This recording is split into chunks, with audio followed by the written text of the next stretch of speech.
Premièrement, du leadership, comme avec le conseil, puis toutes les colloques que je fais depuis l'année dernière, là, j'ai comme un gros sens de leadership maintenant. Avec mes amis, c'est surtout juste comme de l'estime de soi, là, comme je me sens plus confortable avec moi-même, puis tout ça. Ben moi, j'apprends beaucoup à travers la musique, là, tu sais, on voyage partout avec la musique. J'apprends à connaître d'autres différentes cultures, faire de nouveaux amis, des nouveaux liens. Puis voir comment que ça marche dans les autres écoles. Les choses que j'apprends en dehors de l'école sont surtout des choses par rapport au développement communautaire. Surtout avec l'implication dans le conseil étudiant, ça me donne beaucoup la chance de travailler avec des gens un peu à l'extérieur de l'école, mais qui permettent justement d'apporter ces activités-là pour les jeunes. C'est vraiment une grande expérience de leadership et de développement personnel. Je pense justement que c'est triste à dire, mais que tu apprends plus hors de l'école que tu apprends dans une salle de classe. Par exemple, dans l'application. Participer à des colloques comme celui-ci, c'est extrêmement formateur. Tu développes des connaissances, mais aussi tes valeurs. Tu apprends à plus comprendre qu'est-ce que tes passions. Puis ça, je pense pas que ça se fait dans un manuel de maths. Donc, je pense que c'est une question de s'impliquer dans sa communauté pour vraiment s'enrichir de connaissances. Là, il n'y a pas juste les sciences, il n'y a pas juste les maths, il y a aussi l'entre-gens, puis se créer un réseau, des choses comme ça.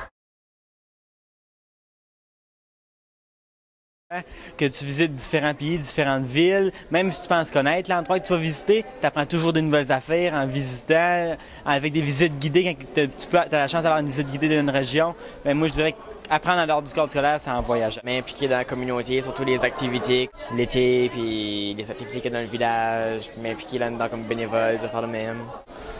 Ben, premièrement, faudrait pas que je reste à la maison. M'impliquer dans tout ce que je peux. C'est vraiment ça que je veux faire pour continuer. C'est la meilleure place. À l'école, au sport, en impro, en théâtre, n'importe où. Juste garde ce qu'il y a autour de toi, puis juste essaye de prendre les aspects que t'as pas déjà, comme, je sais pas moi, j'utilise l'exemple du hockey, parce que je joue au hockey, là, mais comme, si tu vas au hockey, puis c'est comme, tu juste essayes de, comme, tu prends ce que le monde fait au hockey, comme, travailler en équipe, la communication, tout ce stuff-là, c'est des choses que tu peux utiliser dans ta vie de tous les jours, comme dans n'importe quelle situation.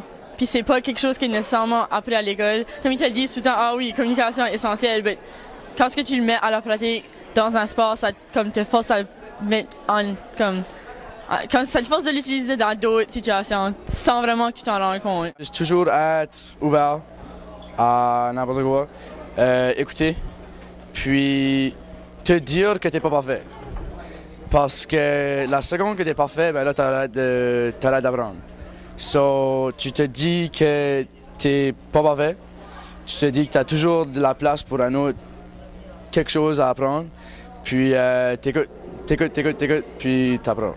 C'est pas mal ça. Là, je sonne un petit peu comme un enseignant, mais la lecture, c'est vraiment important.